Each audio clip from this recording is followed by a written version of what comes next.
साथियों, जय भीम, जय ज्योति, जय सावित्री, जय फातिमा, जय तारा, उलगुलान हुल जोहार, जय शाहू, जय संविधान और सबरंगी सलाम। आज मैं हिंदी और मराठी मिक्स भाषा में बात करूंगी। इसलिए हिंदी में बात करूंगी कि बहुत सारा मुद्दा आज नौकरी के इर्द-गिर्द भी घूम रहा है विश्वविद्यालयों का।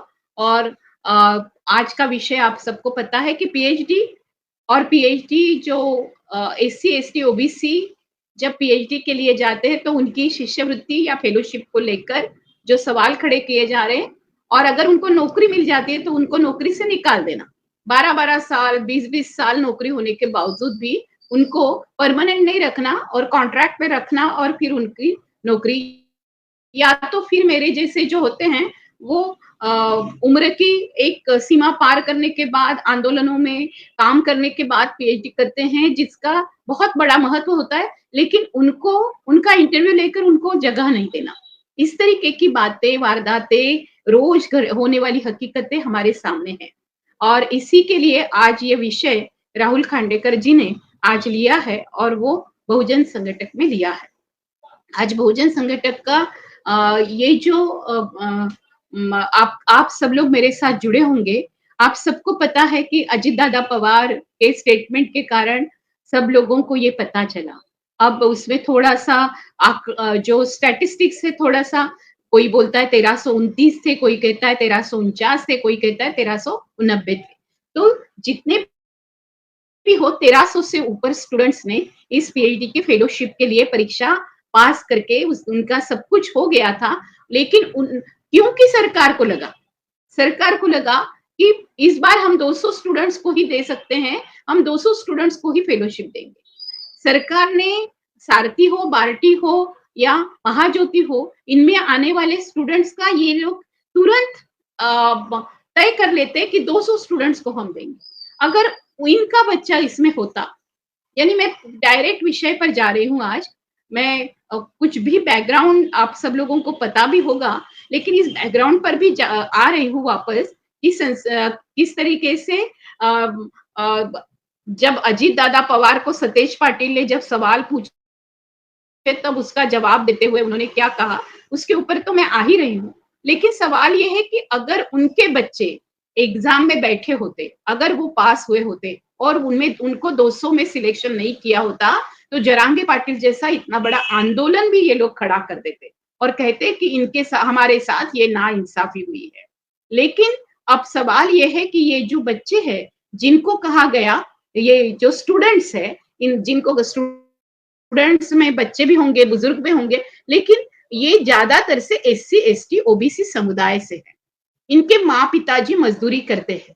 इनके यहाँ शिक्षा की हो सकती है पहली जनरेशन हो ये। इनमें से कोई साइंटिस्ट बन रहा है, इनमें से कोई सोशल साइंटिस्ट, इनमें से कोई पॉलिटिकल साइंस पे रिसर्च कर रहा है। इनमें बहुत सारे अलग-अलग ह्यूमैनिटीज के डिसिप्लिन यानी मानवीय शाखा के स्टूडेंट्स हैं, जो लोग पीएचडी कर रहे हैं, और उसके लिए उन्होंने भरसक पढ़ाई की है। इतनी पढ़ाई की है कि उस पढ़ाई के बाद ही जब एग्जाम होती है, उसमें पास होने के बाद फिर से इंटरव्यूज होकर उनके पूरे विषय को देखा जाता है। उस विषय को देखने के बाद उनका सिलेक्शन होता है। उसमें ये 1389 विद्यार्थी छात्र थे। अब सवाल ये है कि इनमें से 200 लोगों को सिलेक्ट करने के बाद जब अजीत पवार जी ने जाहिर की, और सबके सामने जब जाहिर की, तब सवाल आता है कि आप एक बात बोल रहे हो विधानसभा में और बात कर रहे हो, और लोग सभापति महोदया वहां बैठी हुई है, उनके सामने भी ये सब बातें चल रही है। अब जब ये बातें चल रही है तो वो कह रहे हैं कि इतने सारे स्टूडेंट्स थे, वो बैठे थे, ये पास हुए, अभी हमने तय कर लिया है कि 200 बच्चों को ही फेलोशिप देंगे। फिर जाके सतेज पाटिल जी ने सवाल पूछा, और सवाल पूछने के बाद बीच में ही अजित दादा पवार बोल पड़े कि क्या करने वाले ये लोग पीएचडी करके, ये क्या दिए लगाने वाले हैं क्या? अब इस वक्तव्य को सतेज पाटिल जी ने कहा, उन्होंने फिर भी सभ्यता से और बहुत शांति और संयम से उनको जवाब दिया, और उन्होंने कहा, ऐसे कैसे कह रहे हो दादा, ये तो बहुत बड़ी बात है ना कि हमारे महाराष्ट्र के स्टूडेंट्स पीएचडी होने वाले हैं और आप इस तरीके का कैसे वक्तव्य कर रहे हो? ये वक्तव्य जब लोगों के सामने आया, लोग जो देख रहे थे और खुली ये जो चर्चा है वो बाहर अभी आजकल खुले इसमें हम देख सकते हैं, जब ये बात बाहर आई, तब सभी लोगों को बहुत ज़ोर से सदमा लगा, खास तौर पे उन विद्यार्थियों को, उन छात्रों को जो पीएचडी के लिए उन्होंने एग्ज़ाम दी थी, जिसमें वो डिक्लेयर हो गया था कि ये 1390 स्टूडेंट्स को फेलोशिप मिलने वाली है। इनकी अब ये जो 1190 स्टूडेंट्स हैं, उनका क्या होगा? 1189 स्टूडेंट्स का क्या होगा? 200 स्टूडेंट्स को वो फेलोशिप दे देंगे। अब सवाल ये है कि इन्होंने क्राइटेरिया जो पहले लगाए थे, अब ये कौन से क्राइटेरिया लगा दिए? तो सतेज पाटिल जी ने उनको डिमांड रखी कि इस बार आप मत कीजिए, आप अगले साल इसका इस तरीके से कीजिए, लेकिन इस बार जो कुछ हुआ है, स्टूडेंट्स बिल्कुल होप्स लगाकर बैठे हुए हैं और उनकी शिष्यवृत्ति पर आप इस तरीके से बीच में एक अड़सर पैदा नहीं कर सकते हो। लेकिन ये बात हुई आज लगता है कि आज उन्होंने माफ़ी माँगी, लेकिन माफ़ी माँग कर नहीं होगा। इन सारे स्टूडेंट्स को फेलोशिप देने की बात करनी पड़ेगी और इनको क्यों फेलोशिप देनी है? क्योंकि ये इन्होंने उस तरीके की पढ़ाई करके उसकी एग्ज़ाम दी है, उस स्पर्धा परीक्षा में वो उत्तीर्ण हुए हैं, उसके बाद उनको ये फेलोशिप मिलती है। ये काफ़ी सारे स्टूडेंट्स में से चयन किए हुए ये स्टूडेंट्स हैं। अब सवाल आता है, अचानक से सवाल कुछ चैनल्स ने ये भी पूछ लिया कि पीएचडी आजकल की पीएचडी का स्टैंडर्ड क्या होता है? बहुत सारे लोग पीएचडी जो करते हैं वो बोगस होते हैं। अब मुझे बताओ कि हमें सबको पता है कि ये जो पूरा हमारा शासन है, जिस शासन के द्वारा उपमुख्यमंत्री द्वारा ये स्टेटमेंट आता है, वो शासन कैसे बना? वो तो असंवैधानिक तरीके से बना। फिर हम उनकी बात कैसे मान लें, जबकि वो तो बिल्कुल ही गलत है।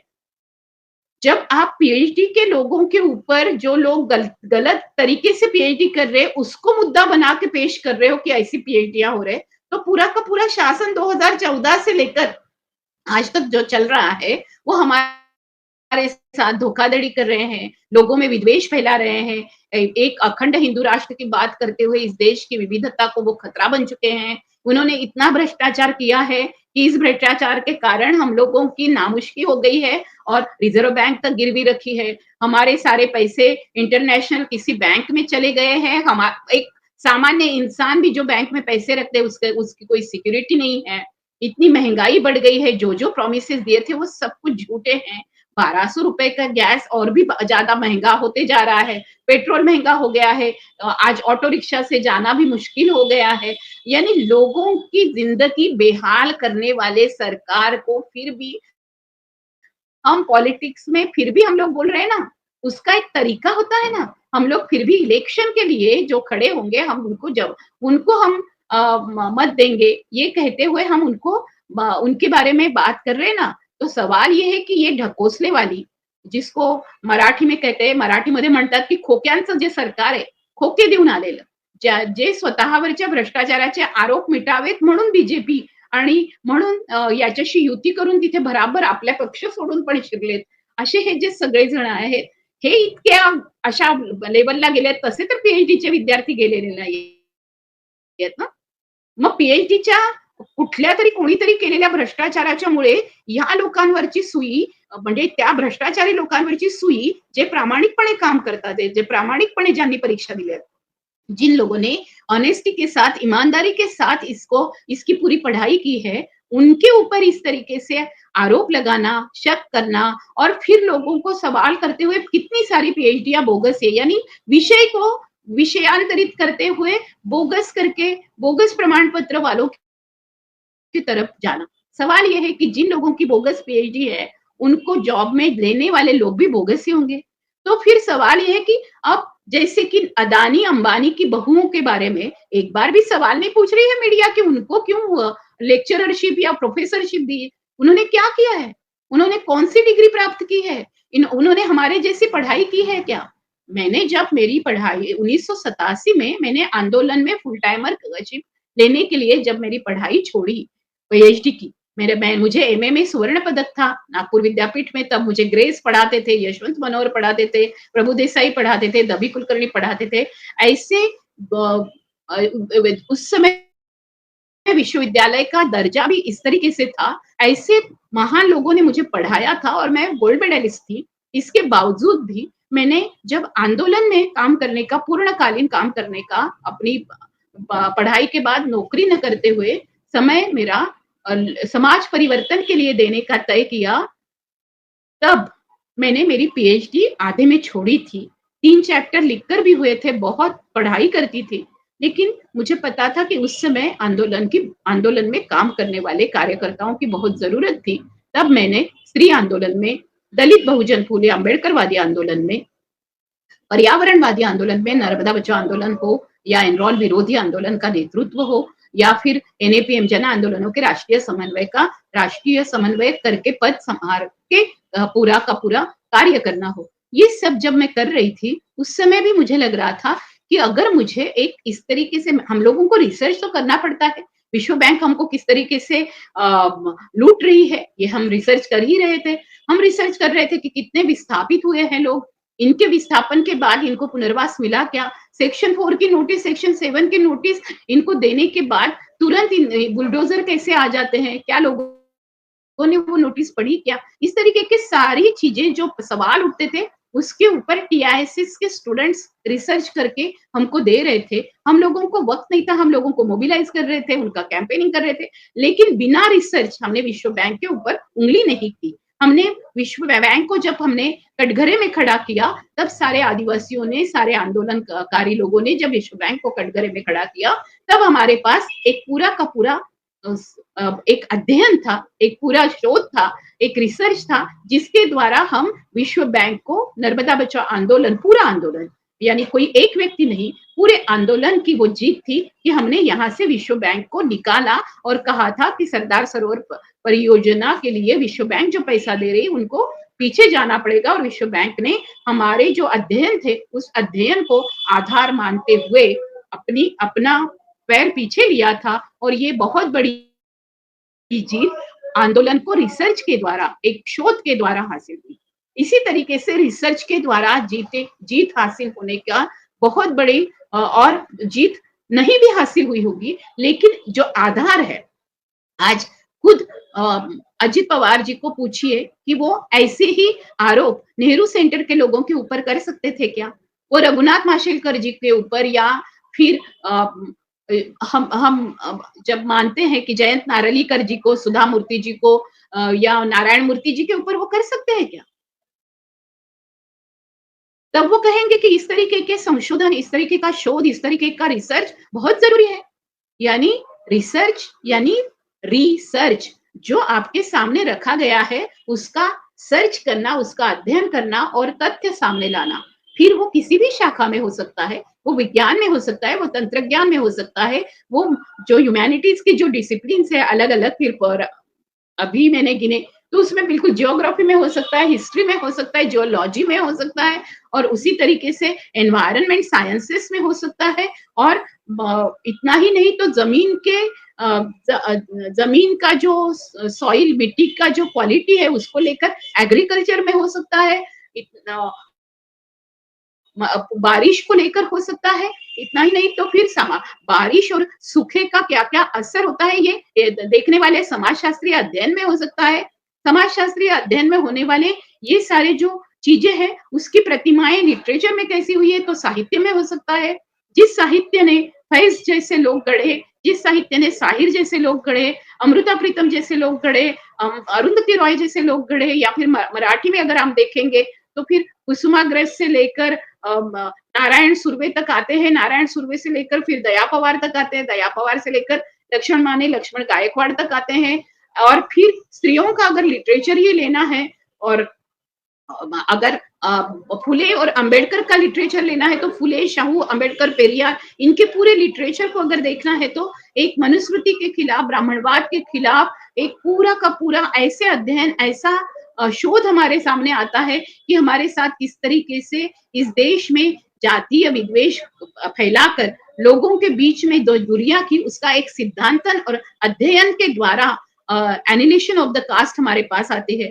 गुलामगिरी जैसा महात्मा फुले का ग्रंथ आता है, और जिन महिलाओं का जिक्र मैं अभी कर रही हूँ, वो सावित्रीबाई फुले से लेकर ताराबाई शिंदे का पहला स्त्रीवादी निबंध संशोधन यानी शोध करके, मराठी में संशोधन बोलते हैं, हिंदी में शोध बोलते हैं। ये शोध निबंध जो है, ये पूरे विश्व में माना जाता है कि वो इस ताकत का निबंध है जो वर्जीनिया वुल्फ ने लिखा होगा, जो मेरी वुllstonecraft ने लिखा होगा वहां, और सिमांदो बुआ ने लिखा होगा, उस तरीके की पूरी ताकत एक इतने छोटे निबंध में ताराबाई शिंदे ने सबको सवाल खड़े करते हुए लिखा हुआ।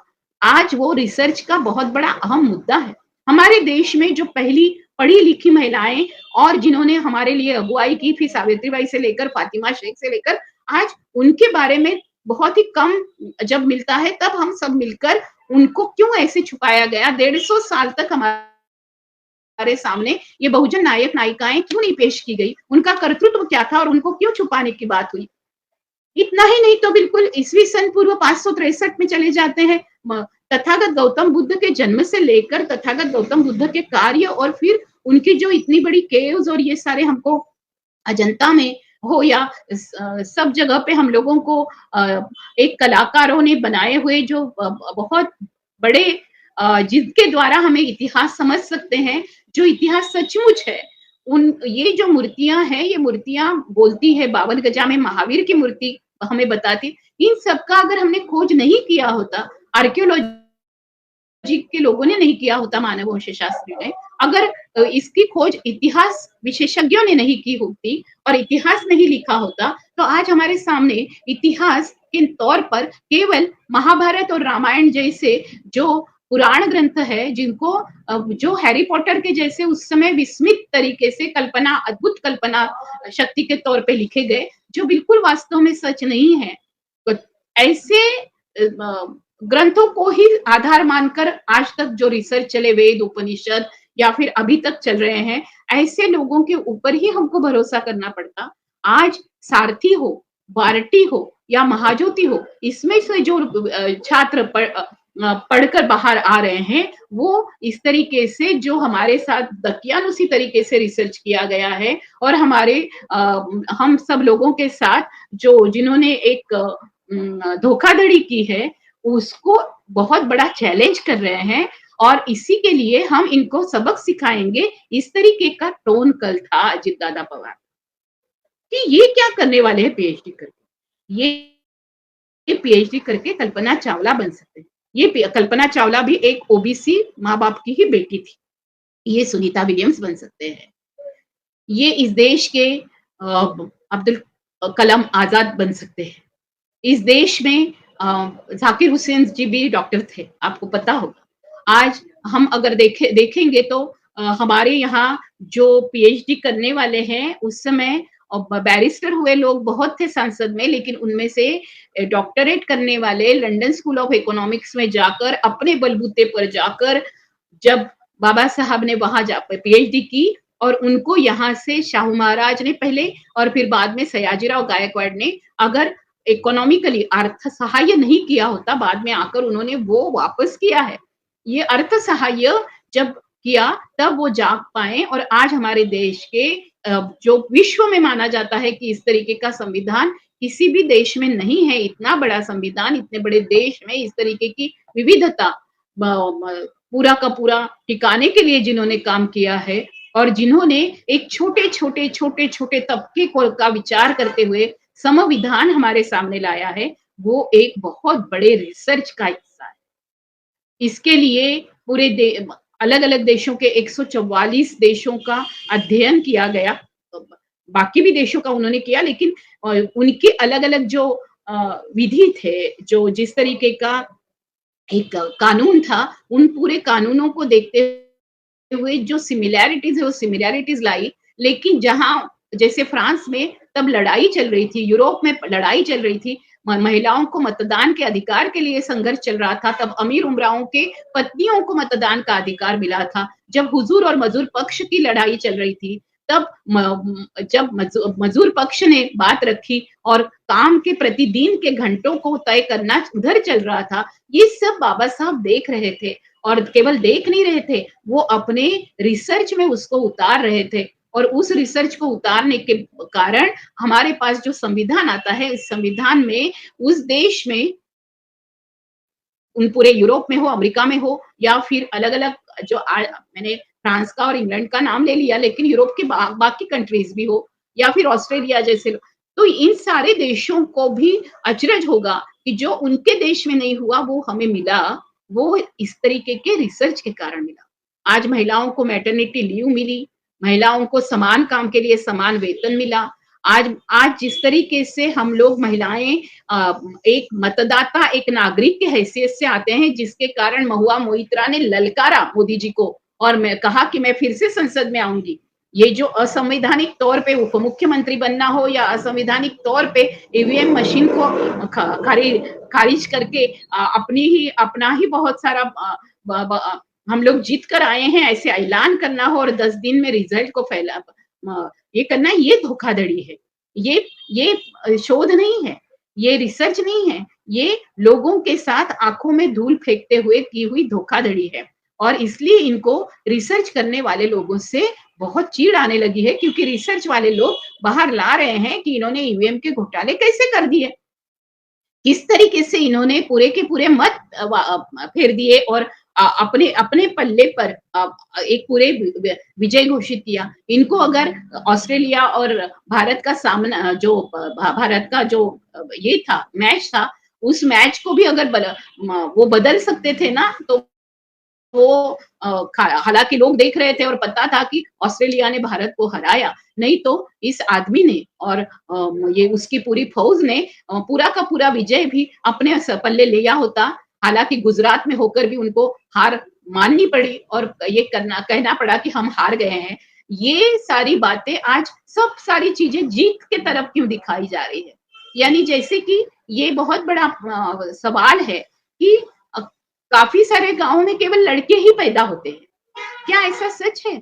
ये हम लोगों ने, स्त्रियों के आंदोलनों ने ही नहीं, जो जन स्वास्थ्य आंदोलनों ने, जिन्होंने साबित करके दिखाया कि नहीं, लड़कियों को गर्भ में ही मार देते हैं, या फिर बाहर जाकर उसकी जांच कर उनको गर्भ में, लड़की का गर्भ है ऐसे पता चला अगर स्त्री के गर्भ में, तो तुरंत उसको खत्म कर दिया जाता है, या तो बच्ची के जन्म के बाद इन्फेंटिसाइड यानी बालिका मृत्यु का दर हमारे देश में बहुत है। आजकल सरकार ने जैसे जेंडर इंडेक्स में हमारा नंबर 135वां था, अचानक इन्होंने कह दिया कि हमारा नंबर 128वां आया। 2022 में 135वां नंबर आता है और अचानक 2023 में इतनी प्रगति हो गई, इतना विकास हो गया कि हमारा जेंडर इंडेक्स बढ़ गया है। इन्होंने कौन सी चाल चली, ये मैं एक रिसर्चर, एक जेंडर का अध्ययन करने वाली, स्त्री अध्ययन करने वाली और कास्ट और लिंग भाव को लेकर आज मुझे माना जाता है कि मैं एक बहुजन समीक्षक के नाते हमारे देश में भी और बाहर भी पहचानी जाती हूँ, और उसके लिए के आधार भी है। इन रिसर्चर्स को पहचानने के बहुत बड़े बड़े आधार है, और उसके लिए अलग अलग स्टडीज ऑर्गेनाइजेशंस है, academia.edu हो, या फिर आपका रिसर्च बुक गंगा पे आने वाला हो, या फिर जो अलग अलग रिसर्च की जो रिसर्च के मैगजीन्स है, सोशल स्टडीज के अलग है, जेंडर स्टडीज के अलग है, साइंस जर्नल्स अलग है, फिर आप देखोगे कि टेक्नोलॉजी के जर्नल्स अलग है, मैनेजमेंट के जर्नल्स अलग है। इनमें सब में अलग अलग तरीके की नए नए रिसर्च छाप कर आते हैं, उसके बलबूते पर लोगों को चलता है। जैसे कि मैं परसों के भी किरण सोनावने जी ने मुझे बुलाया था मैक्स महाराष्ट्र पर, तभी भी मैंने बात रखी थी कि लैंसेट जैसे जर्नल में हमारे देश के जो बड़े बड़े डॉक्टर्स है, जिनके जब रिपोर्ट्स आए हैं, आलेख आए हैं, तब जाके यूनिसेफ को भी तुरंत और WHO को भी उसका तुरंत उनको ये दखल लेनी पड़ी और उनको कहना पड़ा कि अरे, महाराष्ट्र में ही नहीं पूरे भारत में कुपोषण यानी माल नरिशमेंट का रेट कितना है।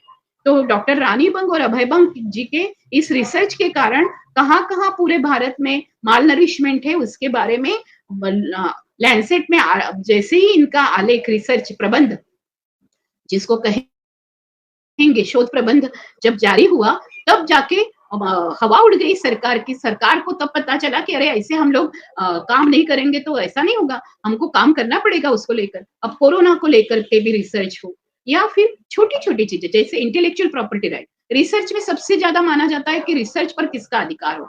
आज तक रिसर्च पर पहले से, शुरुआत से, कोई भी पढ़ाई पर, शिक्षा पर हमेशा ब्राह्मणों का अधिकार रहा।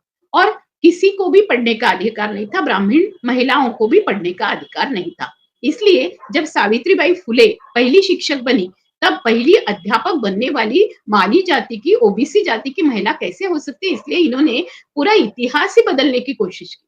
फातिमा जैसे मुस्लिम, पहली मुस्लिम शिक्षिका, पहली मुस्लिम अध्यापिका, अगर फातिमा शेख है और उसके पहले भी मुस्लिम पढ़ते हुए दिखते हैं, वो कुरान पढ़ सकते थे, वो जिस भाषा में वो जिस जिस भाषा का निर्माण हुआ उस भाषा को पढ़ने वाली महिलाएं भी थी और पुरुष भी थे और बहुत अलग-अलग जातियों के थे। ये जब पता चलता है तब जो संस्कृत को अपनी अ, मुट्ठी में कैद करके रखे थे और कहा था कि ये सारा साहित्य संस्कृत में होगा और किसी को हम पढ़ने नहीं देंगे।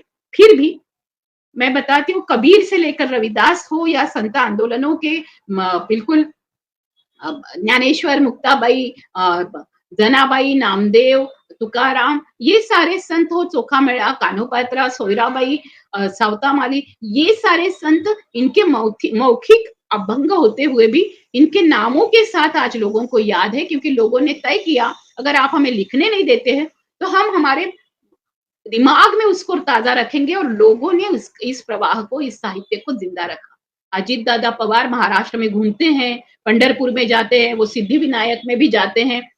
तो मुझे लगता है कि अगर इनको इनकी पढ़ाई होती, इनका अध्ययन होता, इनको शाहू पता होते, तो शाहू महाराज पता होते, तो इन्होंने यानी जो लड़ाई डॉक्टर भारत पाटणकर और पूरे श्रमिक मुक्ति दल और बाकी सारे अन्य लोगों ने मिलकर जो लड़ी, और यहाँ के विद्रोही जो विद्रोही आंदोलन है उन्होंने लड़ी की, पंढरपुर में जिस तरीके से जो बड़वे थे, जिनको ये गाली नहीं है, इनको ब है ये, तो ये जो पुरोहित थे, और ये पुरोहित जो लूट कर रहे थे, और पंढरपुर का जो इतिहास है, विट्ठल का जो इतिहास है, कि वो सबके लिए था।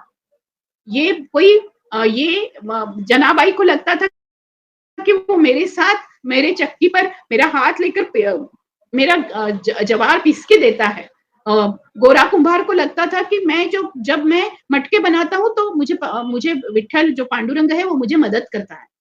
जैसे मीरा को भी लगता था, वो कृष्ण के भक्ति में लीन थी और जब बाहर निकली तब संत रविदास जैसे चमार से मिलती है। इस तरीके का जो पूरा का पूरा अध्ययन आज हम लोगों के सामने, या मेरे जैसे लोगों ने करने के बाद, हरि नरके जैसे लोगों ने जो आज हमारे साथ नहीं है, इन्होंने करने के बाद, या फिर अजित दादा पवार के ही चाचा जी शरद पवार जी ने महाराष्ट्र राज्य साहित्य संस्कृति मंडल और फुले के अध्ययन के लिए खास केंद्र खोलकर अंबेडकर जी की किताबें, जो राइटिंग्स और स्पीचेस है उसको पूरा प्राधान्य देते हुए वो उनका प्रकाशन करवाया। यदि फड़के हो, धनंजय कीर हो, सगम आलशे हो, ऐसी कमिटी को बिठाकर ये पूरा का पूरा रिसर्च किया। तो क्या हम ये कह सकते हैं कि यदि फड़के जी, सगम आलशे, धनंजय कीर, हरि नरके, फिर ये जो अभी आज तारा भवाड़कर जी को महाराष्ट्र फाउंडेशन का पुरस्कार मिला, ये तारा भवाड़कर, ये जो सत्यशोधक का पूरा इतना बड़ा संशोधन और दास सुचोद्राम की गुलामगिरी लिखने वाले कॉमरेड शरद पाटिल का हो या फिर आह साळुंखे जी का हो, ये सारा अध्ययन बाहर आया। तो क्या इन्होंने दिए लगाए? इन्होंने दिए लगाए, और इन्होंने दिए लगाकर ये जो पवार घर का जो वंश का दिया है, वो आज अपने चाचा जी को भी फेंक कर बाहर, राष्ट्रवादी से बाहर निकलकर आज राष्ट्रवादी का नाम तो लेकर बैठे, लेकिन उप मुख्यमंत्री बने हैं, जो असंवैधानिक पद। दो उप मुख्यमंत्री है इस महाराष्ट्र राज्य में, और जो पूरी खोका संस्कृति है उसको हम बोल नहीं रहे हैं। इसका मतलब ये नहीं कि हमारा अध्ययन और हमारा शोध नहीं है आपके बारे में। हमें सबको पता है कि आप किस तरीके से इस राज्य में आए हो, किस तरीके से आपने पद लिए हैं, आप किस तरीके से एक कौन सी भाषा हम सबके लिए इस्तेमाल करते हो, जिसको हम सिविलाइज्ड भाषा नहीं कहेंगे, जिसको सभ्यता नहीं कहेंगे मनुष्य की। आज इस तरीके की बातें हो रही है, अब केवल महाराष्ट्र में नहीं हो रही है, पूरे भारत में हो रही है। अब हमने देखा है कि आज जिस तरीके से दिल्ली यूनिवर्सिटी में जो राजनीति चल रही है, हमने हैदराबाद सेंट्रल यूनिवर्सिटी की राजनीति से हम शुरुआत करते 2014 से हमारे देश में जो पूरा का पूरा शिक्षा व्यवस्था का एक जिसको डिग्रेडेशन कहेंगे, जो पूरा का पूरा नीचे गिरती जा रही है शिक्षा व्यवस्था, फिर उन्होंने न्यू एजुकेशन पॉलिसी लाने दो, कुछ भी होने दो, उनको लोगों का जो ग्रास रूट्स के लोग हैं, वो पढ़ने लिखने नहीं चाहिए, इसके लिए इन्होंने जो माहौल बनाया है, वो माहौल के कारण आज साइंटिस्ट बनते बनते कार्ल सेगर जैसे जिसका जिसका ये था कि मैं एक साइंस फिक्शन लिखूंगा, मैं एक बहुत अलग तरीके से रिसर्च करना चाहता हूँ, उस रोहित वेमुल्ला की हत्या होती है, वो पीएचडी करने वाला स्टूडेंट। ये पायल तड़वी एमबीबीएस में पढ़कर वहां इंटर्नशिप करने के लिए, तो उसकी सारे उसकी आजू बाजू की लड़कियां अजित पवार जी जैसे हम पर हंस रहे हैं वैसे हंसती थी, इसलिए पायल तड़वी को खुदकुशी करनी पड़ी। ये जो हंसना है, ये हंसना हम खुद पढ़ाई नहीं करेंगे, हम कुछ नहीं बोले, हम कुछ उस तरीके से अध्ययन नहीं करेंगे। ये हमने मनोज जरांगे पाटिल के बारे में भी हमने देखा कि उन्होंने अध्ययन न करते हुए लगातार ओबीसी एससी एसटी के ऊपर हमले चढ़ाए। हालांकि इन्होंने आवाज उठाया और इनको इकोनॉमिक वीकर सेक्शन करके आरक्षण भी मिल गया। इनको जनजात फेलोशिप है, इनके बहुत सारे जैसे एक मिनट, इनके बहुत सारे ऐसे फेलोशिप देने वाले, फिर वो नानाजी देशमुख हो, गोळवलकर का हो, आरएसएस की तरफ से आने वाली कोई भी फेलोशिप हो, या फिर ब्राह्मण सहायक संघ हो, इन्होंने अपने बच्चों में टैलेंट भी नहीं हो जिनके पास, उनको भी उन्होंने शिष्यवृत्ति दी है, और शिष्यवृत्ति देने के कारण ये सारे बच्चे अपने आप को बहुत महत्व देने लगे हैं। अब जब सवाल आता है कि जब जिनकी माँ, जिनके पिताजी दिन रात इनके शक्कर का कारखाना हो इनका, और ये शुगर जो इंडस्ट्री है, इसके ऊपर जो बैठे हुए ये कंत्राटदार है, या गन्ने की खेती करने वाले ये बड़े बड़े किसान हैं, इनके पास जो मजदूर हैं काम कर रहे हैं, या ईट भट्टी पर काम कर रहे हैं, जो मैनुअल स्कैवेंजर्स है उनके बच्चे हैं, मेरे जैसे जो मेरे दादाजी और मेरे घर में खेती थी, कोई भी महिला, आज मैं एक बुजुर्ग महिला 60 साल की उम्र में पीएचडी करती हूँ, मुझे मालूम है पीएचडी का महत्व क्या है। उस समय मैंने फुल टाइमरशिप के समय पीएचडी छोड़ी थी, मुझे पता था कि ये पॉलिसी रिसर्च इतना महत्वपूर्ण है कि इसकी रिसर्च मेथोडोलॉजी सीखना बहुत जरूरी है। मैं जो कर रही हूँ, लिख रही हूँ, उसका उपयोग तो हो रहा है, वो श्वेत पत्रिका में जाता है, लेकिन इस संशोधन को एक मेथोडोलॉजी मिलना जरूरी है, इसलिए मैंने टाटा इंस्टीट्यूट से 2013 दिसंबर में रजिस्टर करने के बाद मैंने 2018 में मेरा पूरा पीएचडी सबमिट किया, और मेरी गाइड जो है अमर्त्य सेन, उनको अवार्ड मिला है रिसर्च को, वो professor Kalpana Kannabiran council for social development की जो है वो गाइड, वो डायरेक्टर रह चुकी है, उनके अंडर मुझे ये पीएचडी करने का मौका मिला। लेकिन मैं तो फुल टाइमर थी, मेरे पास तो पैसा भी नहीं था, एक सिंगल वुमन थी। उस समय मुझे आईसीएसएसआर की फेलोशिप अगर नहीं मिलती, और मुझे सीएसडी की तरफ से प्रोफेसर कल्पना कन्नाभिरन जैसी गाइड, जिन्होंने मेरा और मेरे साथ जो 3 महिलाएं चुनी गई, उनका हुनर देखते हुए उन्होंने हमारी फेलोशिप हर महीने हमें मिलनी चाहिए, इसको लेकर बैंक में डालना, हमारे लिए ये देखना कि सारी किताबें हमें उपलब्ध है या नहीं, एक पूरा का पूरा ग्रंथालय उपलब्ध करना, कंप्यूटर्स उपलब्ध करना, ये सारा करने के कारण मैं 18-18 घंटे बैठकर पढ़ाई कर पाई। उस पढ़ाई का नतीजा है कि आज देश में लोग मुझे बहुजन स्त्रीवादी समीक्षक के नाम से समीक्षक के हैसियत से जानते हैं। आज लता प्रतिभा मधुकर के पीछे डॉक्टर लगा है, वो मेहनत के कारण लगा है, और मैंने देखा है मेरे जैसे ही मेहनत करने वाले, मेरे साथ रिमी ताड़ू आती थी अरुणाचल प्रदेश से, उसने पूरे वहां के आदिवासियों के ऊपर रिसर्च करते हुए अपने स्टेट में वापस जाकर उनको ये बताया है। मैंने जब राहुल गांधी जी की भारत जोड़ो यात्रा चल रही थी, तब मेरा प्रबंध उनको सादर किया, और ओबीसी के मुद्दे पर आपको जो भी समझना है, तो इसमें मैंने काफी सारा रिसर्च करके रखा है। रटलज नाम के प्रकाशन में मेरे पीएचडी का एक चैप्टर भी उसमें छापा गया है, और जुबान पब्लिकेशन और सृजन पब्लिकेशन मराठी में उसका वो किताब के रूप में भी ला रहे हैं। अब ये जब होता है, तब मंडल आयोग के साथ साथ कितने आयोग थे, ओबीसी के साथ क्या क्या चीजें हुई, ओबीसी इनको कहाँ और कब कहा गया, इसमें डॉक्टर बाबा साहेब अम्बेडकर का क्या योगदान था, महात्मा ज्योतिबा फुले जिस जाति से आते थे उसको आज ओबीसी में कहा जाता है, क्या इसी तरीके की मंशा होने के कारण आज महात्मा ज्योतिबा फुले को नकारा जाता है। इस तरीके की सारी चीजें, और जिस बहुजन को हम मानते हैं कि बहुजन ये शब्द आया है, जिस बहुजन को लेकर आज आकाशवाणी का सिंबल भी बहुजन हिताय बहुजन सुखाय है, या फिर हमने देखा है कि यशवंतराव चव्हाण सेंटर में भी हम देखते हैं कि बहुजन शब्द का इस्तेमाल होता है। समाजवादी पार्टियों ने बहुजन शब्द का इस्तेमाल किया। ये शब्द कहाँ से आया है? ये शब्द 500 ईस्वी सन पूर्व 500 साल पहले तथागत गौतम बुद्ध के बौद्ध धम्म से निकला हुआ और एक फिलॉसफी के तौर पे आया है। ये भी ज्ञान हमें रिसर्च के द्वारा मिलता है। ये रिसर्च कोई कमजोर चीज नहीं है। अगर ये नहीं समझ में आता है किसी भी सांसद को या किसी भी विधायक को, तो ये बहुत अज्ञान है, और इस अज्ञान के साथ जीने वाले जो लोग हैं वो हमारे देश के साथ क्या करने वाले हमें पता है। महुआ मोइत्रा जब बोलती है कि इस संसद में मैं आज 49 साल की हूँ और मैं और 30 साल आती रहूंगी और मैं कहीं से भी ये पूरी राजनीति करूंगी, तो उसको पता है कि 80 साल तक उसको ये लड़ाई लड़ने का, संसद में आने का जो अधिकार है वो लेकर रहेगी। ये सारी चीजें हमें आज हमारे पास मौजूद है। एक ऐसी ही नहीं है, हवा में नहीं है, ये कोई बेतुकी या व्हाट्सएप यूनिवर्सिटी की बात नहीं है, या किसी को भी कह देना और किसी भी तरीके से कमेंट कर देने वाली बात नहीं है।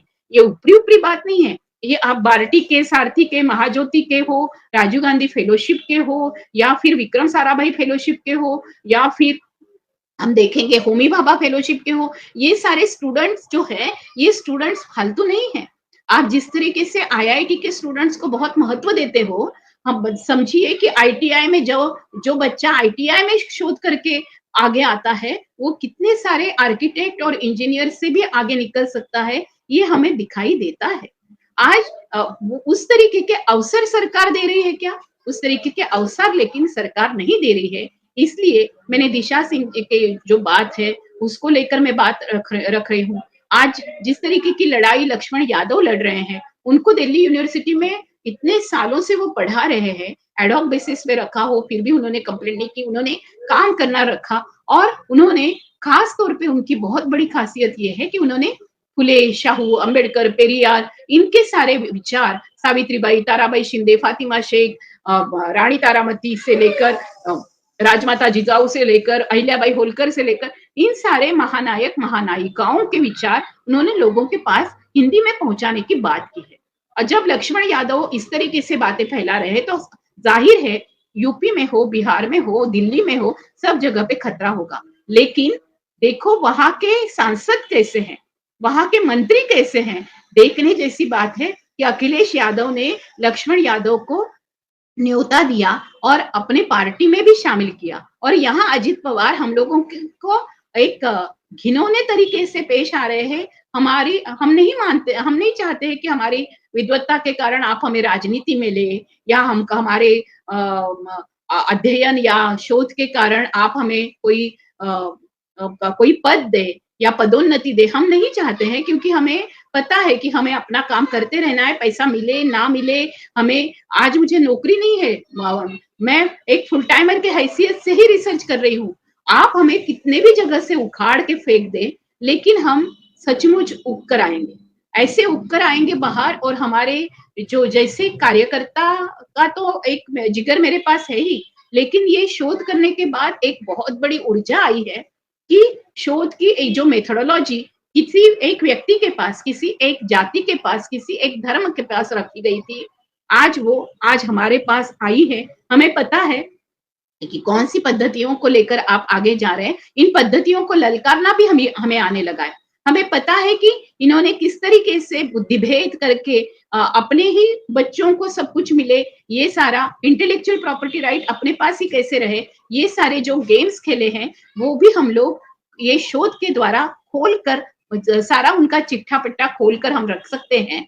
इसलिए ये लोग डर रहे हैं, और ये डर आज किसी विधायक के द्वारा, किसी सांसद के द्वारा, या किसी प्रधानमंत्री या किसी मुख्यमंत्री के द्वारा आ रहा होगा। और फिर विश्वविद्यालयों में जिस तरीके का जहर फैलाने की कोशिश हो रही है, व्हाट्सएप यूनिवर्सिटी से बताया जा रहा है, ये पूरे मेरे आजू बाजू में जो बस्तियां हैं, जो कभी जय श्री राम, जय हनुमान के नारे बच्चे नहीं देते थे, आज वो देने लगे हैं। उनका पूरा का पूरा ध्यान पढ़ाई से हटकर ये इन सब में लग रहा है। यानी एक तो आप पबजी खेलो, या तो आप राम जी खेलो, या तो हनुमान जी खेलो। ये जो सारी चीजें चल रही है, और हनुमान चालीसा स्कूल में, कॉन्वेंट स्कूल में हनुमान चालीसा की प्रार्थना लगाई जा रही है।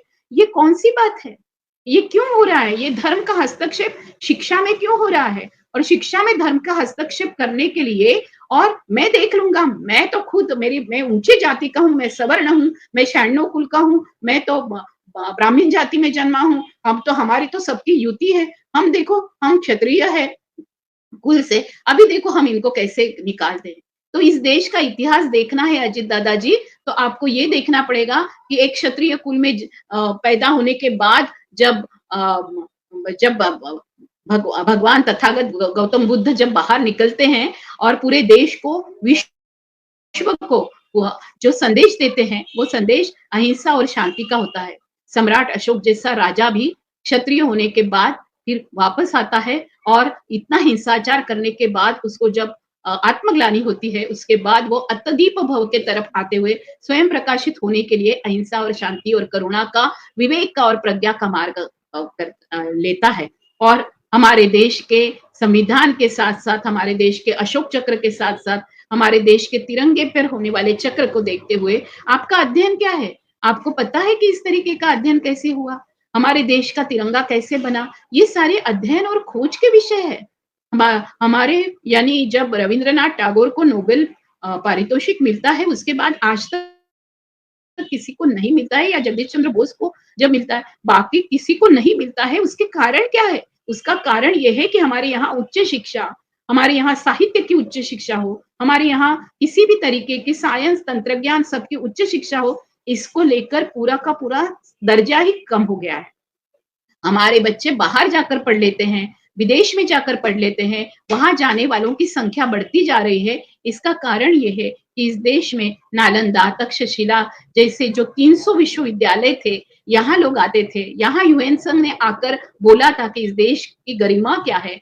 यहाँ जब राहुल सांकृत्यायन ने पढ़ाई की, तब उनको लगा कि इस देश में, देश ने क्या दिया है। इस देश की सिंधु संस्कृति से लेकर आज तक की बात जब निकलती है, तब हमें पता चलता है कि हालांकि जो सचमुच था, उसको पूरा का पूरा मिथक और विराट पुरुष कहते हुए ब्रह्मा के मुख से ब्राह्मण, कंधों से क्षत्रिय, जांघों से वैश्य और पांव से शूद्र निकले। इसी सिद्धांत को लेकर अगर आज भी अजित दादा पवार चलते रहेंगे, तो फिर वो सचमुच राजा शिवाजी, राजमाता जिजाऊ, राजा शाहू, छत्रपति शाहू महाराज जो है राजर्षि, उनके, और फिर उसके वारस खुद को मानने वाले, और कहते हैं कि हम मराठा है, क्या सचमुच है? ये सोचना चाहिए। क्योंकि इन लोगों ने, जिनके नाम वो लेते हैं, उन्होंने खुद को कहा है कि मैं शूद्रों का और रयत का राजा हूँ।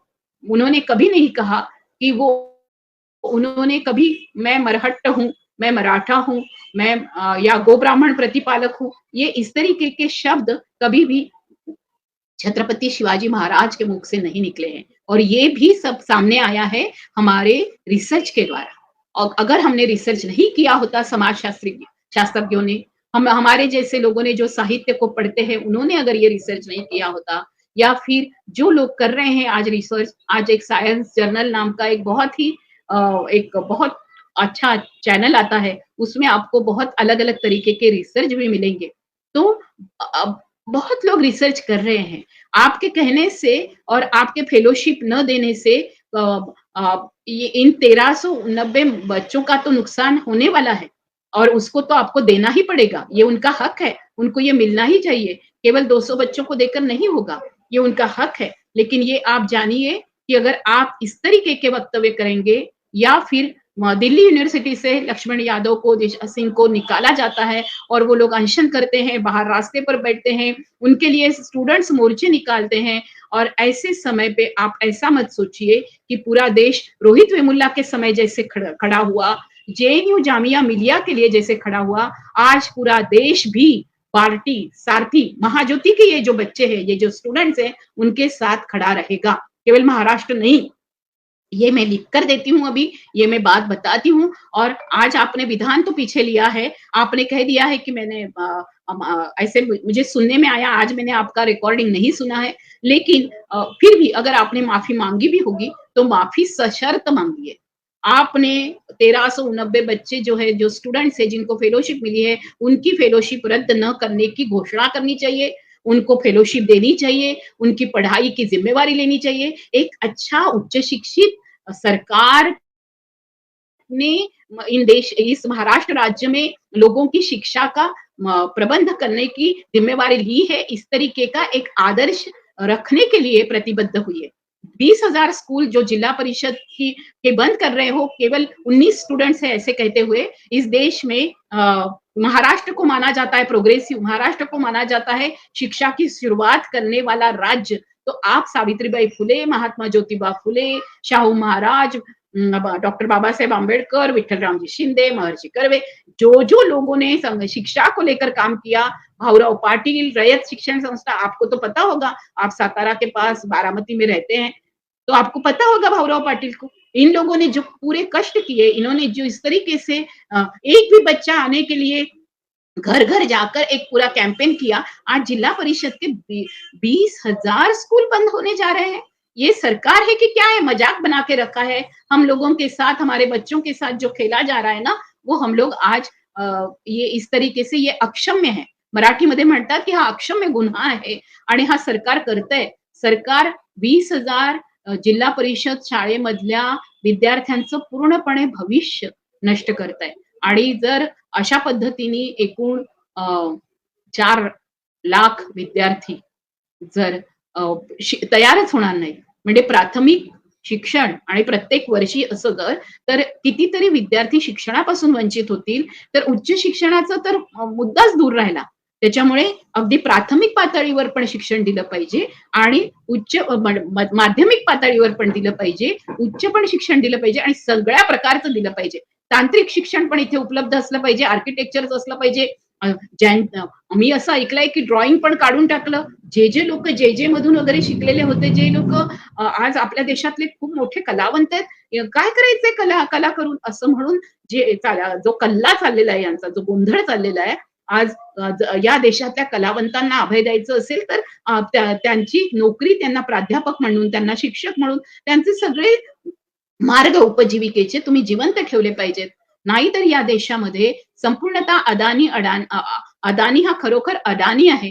त्याच्या बायकोला आणि अंबानीच्या बायकोला मात्र तुम्ही प्रोफेसरकी देता आहात आणि आमच्या सारखे जे अभ्यासक आहेत त्यांना मात्र नोकरीवरून पदच्युत करता आहात, त्यांना काढून टाकता आहात किंवा त्यांना कुठल्याही प्रकारचं अभय नाहीये शिक्षणाचं आणि नोकरीचं, रोजगाराचं. अशा वेळेला या देशामध्ये बेकारी माजेल. आपलं महाराष्ट्र राज्य प्रोग्रेसिव्ह नाही. हे खरं तर ज्या राजांमुळे प्रोग्रेसिव्ह झालं, ज्या लोकांमुळे प्रोग्रेसिव्ह झालं, ते तुमच्या सरकारमुळे प्रतिगामी मानलं जाणार आहे. तुम्ही एवढी मोठी रिस्क घेणार आहात का? हे बघा. तुम्ही प्रतिगामी व्हायचंय की पुरोगामी राहायचंय हे तुम्हाला ठरवावं लागेल. ते शिंदे फडणवीसांसारखं व्हायचंय का अजित पवारांना संपूर्ण तो वारसा चालवायचा आहे जो शरद पवारांपर्यंत किमान महाराष्ट्र राज्याच्या संस्कृतीच्या संदर्भामध्ये एक पुरोगामी महात्मा ज्योतिबा फुले, बाबासाहेब आंबेडकर यांना मानणारी, यशवंतराव चव्हाणांना मानणारी अशी जी बहुजनांची संस्कृती होती, त्या संस्कृतीचा वारसा तुम्हाला चालवायचा हे तुम्हाला आता ठरवावं लागेल. खरं तर इतक्या कडक, कठोरपणे मी आजपर्यंत बोललेली नाही. मी एक साधी कार्यकर्ता आहे. कठोरपणे बोलले म्हणजे घोषणा दिलेल्या आहेत की बडे बांध धोका है, धक्का मारो मोका है सारख्या घोषणा दिलेल्या आहेत किंवा जर बिल्किस बानोवर बलात्कार झाला, मथुरेवर बलात्कार झाला, भवरी देवीवर बलात्कार झाला, तर या संपूर्णपणे या सगळ्या बलात्कारांना सजा व्हावी म्हणून रस्त्यावर आम्ही उतरलेलो आहोत. आम्ही या देशामध्ये मार पण खाल्लेला आहे आणि जेलमध्ये गेलेलो आहोत.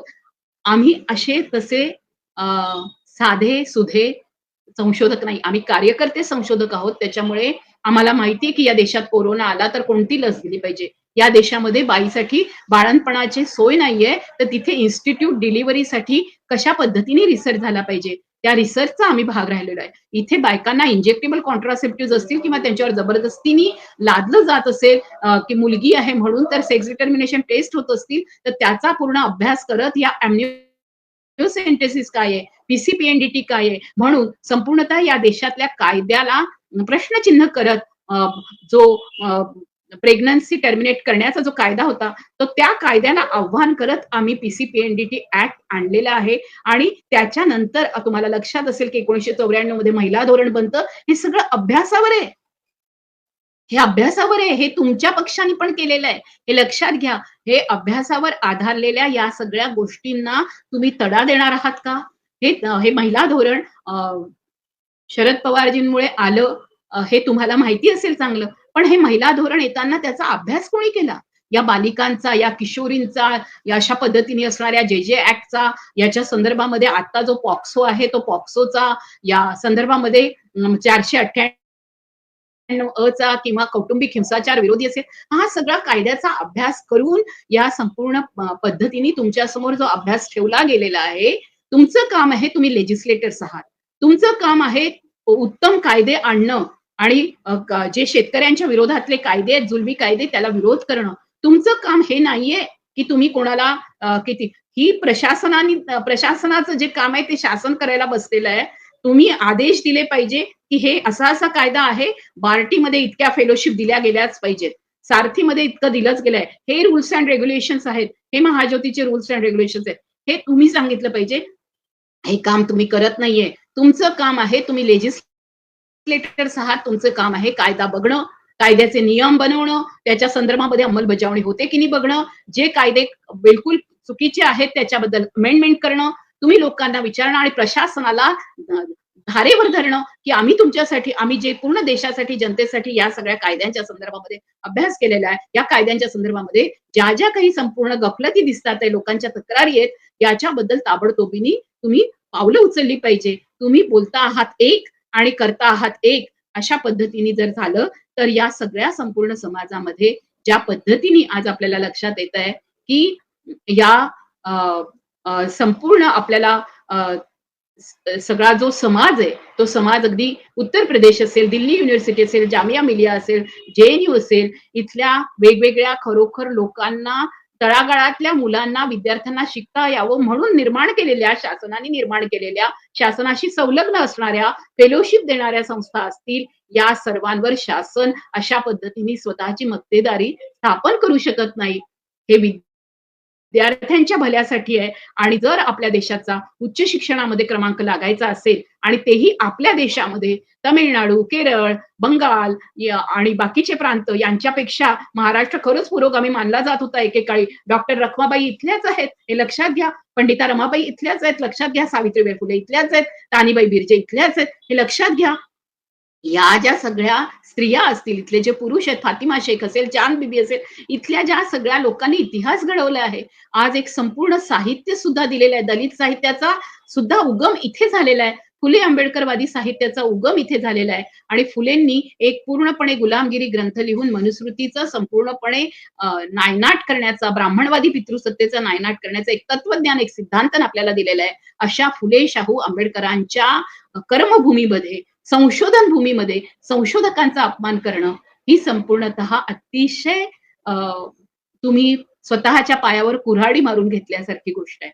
त्याच्यामुळे आज मी जे बोललेले आहेत या संपूर्ण मंचावरून बहुजन संघटकच्या, मी लक्ष्मण यादव, दिशा सिंग यांना पूर्णपणे पाठिंबा व्यक्त करते. मैं आज दिल्ली यूनिवर्सिटी के जो लक्ष्मण यादव है, हम लोग उनके साथ हैं, उनको जिस तरीके से निकाला गया है, उसकी निर्भत्सना, उसका निषेध करते हैं। दिशा सिंह के साथ हम हैं, दिशा सिंह की जो लड़ाई है उसके साथ हम लोग हैं। आज जिस तरीके से अलग-अलग क्षेत्र में रोहित वेमुला से लेकर रोहित वेमुला के बाद राधिका वेमुला के साथ रहकर, राधिका वेमुला के साथ कुछ परिषद और कुछ सभाओं में रहने का मौका भी मुझे मिला है। उनके साथ रहकर भी ये लड़ाई हमने लड़ी है। हम शाहीन बाग की महिलाओं के साथ है, उन सारी स्टूडेंट्स के साथ है जिनका धीरे-धीरे एजुकेशन खत्म करने के लिए लोग लगे हुए हैं और हम लोग इस तरीके से मानेंगे नहीं। इस तरीके का पाखंडीपन और इस तरीके से एक सवर्ण ब्राह्मणवादी मानसिकता के साथ उच्च शिक्षा केवल किसी वर्ग को और किसी जाति को ही मिलेगी, ये सारी मानसिकता जो है, इस मानसिकता को आपको नकारना पड़ेगा। अजित दादा, अभी भी आपको ये बहुत बड़ा समय है कि आप शिंदे फडणवीस की जो विचारधारा है और खास तौर पे बीजेपी की, आरएसएस की विचारधारा है, उससे आपकी विचारधारा कितनी अलग है। आप शायद ईडी से छुट्टी लेने के लिए और अपने ऊपर के आरोप लेने बाजू में रखने के लिए गए होंगे, लेकिन लेकिन अभी भी आपके पास मौका है। अगर आज आप बार्टी, सारथी, महाज्योति के साथ-साथ ही आज इस महाराष्ट्र के बिल्कुल ग्रास रूट के, बिल्कुल रिमोट के तबके के गन्ने तोड़ मजदूर हो, ईंट मजदूर हो, या फिर अलग-अलग तरीके से मैनुअल स्कैवेंजर्स हो, जो लोग काम करते हैं, जो लोग घरेलू कामगार स्त्रियां हो, या फिर सेक्स वर्कर्स हो, उनके सारे बच्चों को आज प्राथमिक शिक्षा से लेकर, माध्यमिक शिक्षा से लेकर, उच्च शिक्षा से लेकर सर्वोच्च शिक्षा तक के दरवाजे खुले करने वाले मंत्री के हैसियत से आप जाने जाना चाहिए। एक विधायक के नाते आपको लोगों ने जानना चाहिए, या फिर आपको हम सब के पूरे शिक्षा के ऊपर और हमारे उच्च शिक्षा के ऊपर आपने जिस तरीके से एक पूरा पानी फेरने की बात की है और हमें फिर से अंधेरे में धकेलने की बात की है, तो मुझे लगता है कि बाबा साहेब अम्बेडकर रिसर्च इंस्टीट्यूट से लेकर, बार्टी से लेकर, रिसर्च एंड ट्रेनिंग से लेकर, फिर हम लोग उसके सारथी होकर हम ऐसी महाज्योत जलाएंगे कि पूरे के पूरे महाराष्ट्र में एक केवल छात्रों का नहीं, पूरे नागरिकों का ऐसे आंदोलन खड़ा होगा कि वो आज जिला परिषद के स्कूलों से लेकर ये इस तरीके की फेलोशिप भी आपको खुली करनी पड़ेगी। और महाराष्ट्र के ये इतने प्रतिभाशाली जो बच्चे हैं, उन बच्चों के भविष्य को आप अंधेरे में अगर धकेल दोगे, तुम्ही जर या त्यांना अंधारात ढकलणार असाल, तर आम्ही एक या महाज्योतीची एक मोठी मशाल करत सगळेजण रस्त्यावर येऊ। म्हणून ही सगळी भीमाची, ही सगळी ज्योतिबाची, सावित्रीची, फातिमाची, रखमाबाईची, रमाची लेकरं आहेत आणि ही सगळी लेकरं रस्त्यावर येतील आणि ते दाखवून देतील की या देशामध्ये शाहू आणि सयाजीरावांनी ज्या पद्धतीने फेलोशिप दिली होती, तशा पद्धतीने खरोखर पुन्हा रयतेचे लोक यावेत या पूर्ण शासनावर, याच्याकरता पुढे आमचं पुढचं पाऊल चालेल. आणि नेहमीच एक घोषणा असते, लढेंगे जितेंगे. तर असं समजू नका की तुम्ही त्या स्थानावर बसलेले आहात. खुर्ची किती दिवस टिकणार आहे? खुर्चीवर तुम्ही बसले आहात म्हणून तुम्ही वाटेल ती वक्तव्य कराल, हे आता चालणार नाही. आता आम्ही सगळेच जण आपापल्या क्षेत्रामध्ये जसे आहोत, ज्या पद्धतीने काम करतोय, त्याच्यामध्ये खुद स्वतःला पूर्ण परिष्कृत करत, त्यांचा पूर्ण अभ्यास करत, अध्ययन करत, त्याला तावून सुलाखून, स्वतःचे रिसर्च पुन्हा पडताळून बघत आम्ही कष्ट करायला तयार आहोत. आम्ही त्या क्षेत्रातला अतिशय उच्च अशा प्रकारचं शिक्षण घेऊन पूर्ण जागतिक पातळीवर स्वतःला तयार करायला अशी संशोधक आहोत, की आम्ही ते तयार करायला तयार आहोत, की आमची सगळ्यांची मानसिकता ही संपूर्णतः एक उच्च शिक्षणासाठीची मानसिकता असेल, आमच्या मुलांची ती असेल आणि पुढचं भविष्यातून येणारी छोटी-छोटी मुलं ही या देशातली संशोधक म्हणून मुलं ओळखली जातील.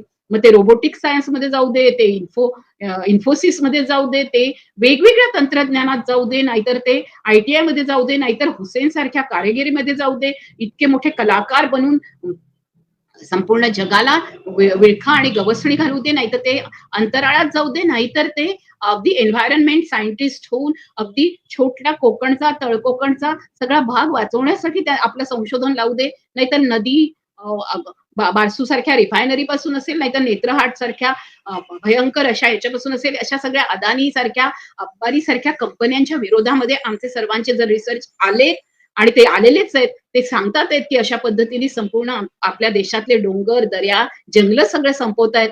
तर हे सगळे रिसर्च आहे ना, हे रिसर्च तुमच्या बॉम्बपेक्षा खूप महत्वाचे आहे आणि म्हणून तुम्ही घाबरलेले आहात आणि म्हणून आज या संशोधकांच्या संशोधनाला तुम्हाला वाटेल त्या पद्धतीने, कशाही पद्धतीने शिव्या देत तुम्ही एक खूप मोठा सन्माननीय जो भाग आहे आपल्या देशाचा, उच्च शिक्षा घेणं हे फक्त एका विशिष्ट जातीची मक्तेदारी नाहीये.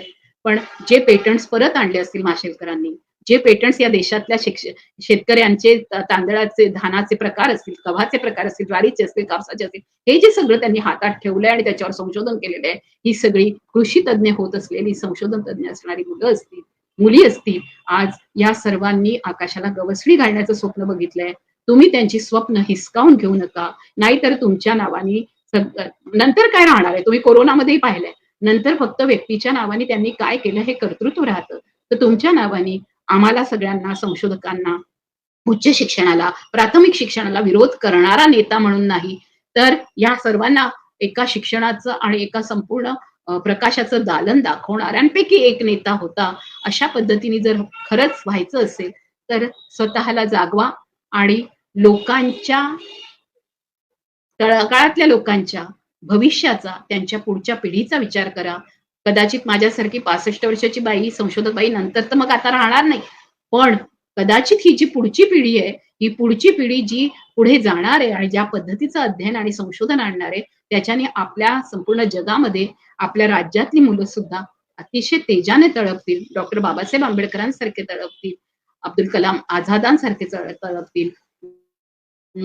वेगवेगळे म्हणजे ते विक्रम साराभाईंसारखे तळपतील, ते होमी भाभांसारखे तळपतील, ते इरफान हबीब सारखे तळपतील, ते रोमिला थापर सारखे तळपतील, ते झोया हसन सारखे तळपतील, ते जॅफ्रे लॉट क्रिस्तोफी जॅफ्रे लॉट इथे येऊन अभ्यास करतो त्यांच्यासारखे तळपतील, ते गेल ऑम्बेट सारखे तळपतील, ते आह साळुंखे सारखे तळपतील, ते कॉम्रेड शरद पाटलांसारखे तळपतील, ते हरिनरकेन सारखे तळपतील, ते आमच्यासारख्या अतिशय सामान्य घरातून आलेल्या शेतकरी कुटुंबातून आलेल्या मॅन्युअल स्कॅव्हेंजिंगच्या कुटुंबातून आलेल्या विविध स्तरातून आलेल्या अनेक अशा ज्या स्त्रिया आहेत त्यांच्यातून तळपतील आणि ते जर झालं तर महाराष्ट्राचं नाव अजरामर होईल. अदानी आणि अंबानी मात्र महाराष्ट्राला पोखरून काढणार आहे हे लक्षात घ्या. त्याच्यामुळे आताच सावध व्हा आणि अशा प्रकारे पुढच्या भावी संशोधक पिढीसाठी स्वतः पाय उतार होऊन, खुर्चीवरून, खोक्यांवरून पाय उतार होऊन आमच्या बरोबर पायात पाय मिसळा आणि खरोखर तुमच्या पुढच्या पिढीला, तुमच्या मुलांच्या पुढच्या पिढीला संशोधनाचं, एका उच्च शिक्षणाचं मोठं क्षेत्र खुलं करून द्या. एवढीच मी विनंती करते. आज मुझे बुलाया, आज मला तुम्ही बोलवलं. राहुल खांडेकर बहुजन संघटक मध्ये मी नेहमीच येत असते. आजचा विषय माझा बौद्धिक आणि माझ्या संपूर्ण कह्यातला विषय असताना पण मी थोडी भावनिक याच्याकरता झाले, की मी स्वतः 60व्या वर्षी पीएचडी करत असताना पीएचडी करण्यातली मेहनत काय असते. फेलोशिप मिळाली नाही 1 महिना तर आपल्याला आपण दुसऱ्या प्रदेशामध्ये राहतो. आपल्याला कोणीच आजूबाजूला नाही. आपल्याला खायचे वांधे पडतात. त्याच वेळेला आपले आई-वडील आजारी असतील तर त्यांना आपल्याला हे पैसे पाठवावे लागतात. माझ्या बाबतीत शेवटचं एक उदाहरण देते. मी बघितलंय, की आमच्या इथे एक अशा बाई होत्या, अगदी अजित पवारांच्याच विचारांच्या ज्या बाई होत्या, त्या बाई एक दिवस दलित मुलांची जी फेलोशिप येत होती, ती फेलोशिप होती जी फेलोशिप होती ₹6,000 फक्त त्यांना मिळत होते. त्याच्यातून ते घरी पाठवत होते. इथे त्यांना खाऊन त्याच्यामध्ये पुस्तकं घेणं, पुन्हा कॉलेजची फी देणं, हे सगळं त्यांना करावं लागत होतं. इन्स्टिट्यूटची फी देणं. या बाईंनी काय केलं, सर्वांना म्हणे समान न्याय मिळाला पाहिजे म्हणून त्यांनी आपल्या इन्स्टिट्यूट मधल्या जे उच्चवर्णीय, सवर्ण, चांगल्या घरातून येणारे उच्चवर्गीय मुलं होते, त्यांना त्यांच्यातल्या ₹6,000 ₹3,000 त्या मुलांना देण्याचा एक मोठा डाव रचला. तुम्हाला जर द्यायचीच असेल फेलोशिप आणि त्यांना द्यायची असेल, तर मग तुम्ही तुमच्या खिशातून काढा. तुम्ही इन्स्टिट्यूटला सांगा, तुम्ही या मुलांच्या ₹6,000 काढून का दिली?